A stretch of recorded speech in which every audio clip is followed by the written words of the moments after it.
Hi welcome to Shri Mallika's kitchen. ఈ ఛానల్ని ఆదరించిన ప్రతి ఒక్కరికి మా హృదయపూర్వక నమస్కారములు. ఇవాళ చాలా మంచి రెసిపీతోని మీ ముందుకు వచ్చానండి. చాలా బాగుంది. ఒక్కసారి ఈ టైప్లో ఎగ్ కర్రీ చేయాలగానే టేస్ట్ మాత్రం సూపర్ అండి. ఈ విధంగా చేస్తే వేడి అన్నంలోకైనా సరే, బిర్యానీలోకైనా సరే, చపాతీలోకైనా సరే చెప్పనవసరం లేదండి, అంత బాగుంది ఈ ఎగ్ కర్రీ. దీన్ని ఎలా చేస్తే ఇంత మంచి రుచి వస్తుందో మన కిచెన్లోకి వెళ్ళి చూద్దామా. దాని గురించి నేను ముందుగానే ఒక 2 పెద్ద సైజు ఉల్లిగడ్డలను తీసుకునేసి, ఆ తర్వాత ఈ టమోటాలు దాదాపు ఒక 1/2 కిలో వరకు అయితే టమోటాలు తీసుకున్నానండి.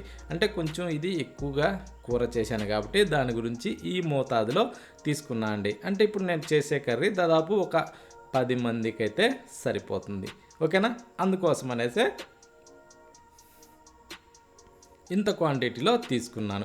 దాని గురించి ముందుగానే శుభ్రంగా ఈ ఉల్లిగడ్డల్ని ఏర్లు భాగంలో ఉండే ఈ గడ్డనైతే తీసేసుకోవాలండి. ఈ ఏర్లు భాగంలో ఉండే గడ్డను తీసుకున్న తర్వాత ఇప్పుడు ఈ ఉల్లిపాయలు ఏంటంటే ఇలా మనం సన్నగా పొడవుగా ఈ టైప్లో మంచి నాజూగ్గా కట్ చేసుకోవాలండి, ఓకేనా. అంటే ఈ ఉల్లిపాయలు కూడా మనం కట్ చేసేదాన్ని బట్టి కూడా టేస్ట్ వస్తుంది. అందుకోసం అనేసి ఇలా కొంచెం నీరు వచ్చే విధంగా కట్ చేసుకునేసి ఇప్పుడు ఈ ఉల్లిపాయలను తీసి ఒక ప్లేట్లో అయితే వేసేసుకుందాం. ఇప్పుడు ఈ ఉల్లిపాయలని కాస్త అలా పక్కన పెట్టేసుకునేసి ఇప్పుడు తర్వాత ఏంటంటే టమోటాలను తీసుకోవాలండి. ఈ టమోటాలను కూడా మనం ముందుగానే శుభ్రంగా కడిగి రెడీ చేసుకోవాలి. కడిగిన తర్వాత ఇప్పుడు ఈ టమోటాలకు కూడా ఈ తొడిం భాగంలో ఉండి ఈ గడ్డనైతే కంపల్సరీ ప్రతి ఒక్కరు కూడా కొంచెం లేట్ అయినా పర్వాలేదు ఆ గడ్డనైతే కట్ చేసేసేయాలండి. కట్ చేసి తీసేసిన తర్వాత ఇప్పుడు ఈ టమోటాలను కూడా ఇలాగే సన్నగా చిన్నగా వీటిని కూడా కట్ చేసుకోవాలండి. కానీ ఈ కర్రీ మాత్రం మిస్ అవ్వకండి, టేస్ట్ మాత్రం ఎంత బాగుందంటే అంత బాగుందండి. ప్రతి దానిలో కూడా రుచి చాలా బాగుంది. అందుకోసం అనేసి దీన్ని ఎవ్వరు కూడా సెకండ్ బై సెకండ్ మిస్ అవ్వకుండా చూసి ట్రై చేసి చేసుకోండి. రుచి మాత్రం చాలా బాగుంది, ఓకేనా. ఇప్పుడు ఈ కట్ చేసిన టమోటాలన్నీ తీసి ఒక బౌల్లో వేసి పక్కన పెట్టి ఇప్పుడు స్టవ్ ఆన్ చేసి స్టవ్ పైన అంటే కట్టెల పొయ్యి పెట్టానండి. కట్టెల పైన ఒక గిన్నె పెట్టేసి దాంట్లో కాస్త నూనె వేసుకునేసి ఇప్పుడు కట్ చేసిన ఉల్లిపాయలు కొంచెం నూనె వేడెక్కనిచ్చి ఆ ఉల్లిపాయలని దాంట్లో వేసేసుకోవాలి. అంటే నేను దీని గురించి ఆయిల్ దాదాపు 100 గ్రాముల వరకు అయితే తీసుకున్నానండి. అంటే ఈ ఆనియన్స్ ఇవన్నీ వేగాలంటే కొంచెం ఆ మోతాదులు అయితే కావాలి. దాంట్లో ఇప్పుడు అల్లం వెల్లుల్లి పేస్టు ఒక టేబుల్ స్పూన్ వరకు అయితే తీసుకునేసి దాంట్లో వేసి దాన్ని పచ్చి వాసన పోనిచ్చుకోవాలండి. ఆ తర్వాత ఒక పిడికిడి వరకు కరివేపాకు తీసి దాంట్లో వేసేసుకునేసి దాన్ని కూడా బాగా ఇలా చిటపటలానివ్వాలి. ఈ విధంగా వచ్చినాక ఇప్పుడు కట్ చేసిన ఈ టమోటాలని దాంట్లో వేసేసుకోవాలి. వేసిన తర్వాత ఈ టమోటాలను కూడా కాస్త అలా మిక్స్ చేసుకునేసి ఇప్పుడు మనం ఏంటంటే ఈ మీదకించి కాస్త సాల్ట్ వేసుకుందామండి. అంటే ఇది కొంచెం కూర ఎక్కువ శాతం కాబట్టి దాదాపు దీంట్లో 2 టేబుల్ స్పూన్లు వేసి ఆ తర్వాత పసుపు 1 టేబుల్ స్పూన్ వరకు అయితే వేసాను. వేసిన తర్వాత ఇప్పుడు దీన్ని కూడా కాస్త అలా మిక్స్ చేసుకోవాలండి. మిక్స్ చేసిన తర్వాత ఇప్పుడు ఏం చేయాలంటే మూత పెట్టాలండి. మూత పెట్టి దీన్ని ఒక 2-3 నిమిషాల పాటు మగ్గించాలి. ఈ కట్టెల పొయ్యి మీద ఏంటంటే సింపుల్గా మగ్గిపోతుందండి, ఓకేనా.